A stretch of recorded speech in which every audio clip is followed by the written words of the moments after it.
লীলার হেসেলে সকলকে স্বাগত। আজকের রেসিপি নিরামিষ আলুর দম। এখানে নিয়েছি সেদ্ধ করা আলু, টমেটো, কাঁচা লঙ্কা, মটরশুঁটি। কড়াইতে সর্ষের তেল দিয়ে নিলাম, তাতে একটু জিরে দিলাম, শুকনো লঙ্কা, তেজপাতা, আদা বাটা দিলাম। এবার টমেটোগুলো দিয়ে দিলাম, হালকা নেড়ে নিয়ে তাতে নুন দিলাম, তারপর দিলাম পরিমাণ মতো হলুদ।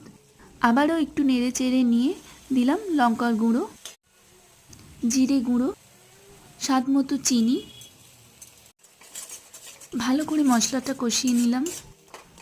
এবার কাঁচা লঙ্কা, মটরশুঁটিগুলো দিয়ে ভালো করে মশলায় মাখিয়ে নিচ্ছি। সেদ্ধ করা আলুগুলো দিয়ে দিলাম, মশলাতে ভালো করে মাখিয়ে নিচ্ছি। মশলাটা ভালো করে মাখিয়ে নিয়ে জল দিয়ে দিলাম। যেহেতু আলুগুলো সেদ্ধ করা, তাই বেশিক্ষণ ফোটাতে লাগবে না। আবারও একটু নেড়ে চেড়ে নিয়ে ঢাকা দিয়ে দেব। ঢাকা দিয়ে 5 মিনিট মতো ফুটিয়ে গ্যাসটা আমি অফ করে দিয়েছিলাম।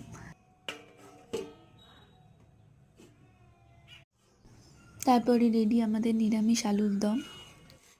এটা আমি বানিয়েছিলাম শিবরাত্রির দিন।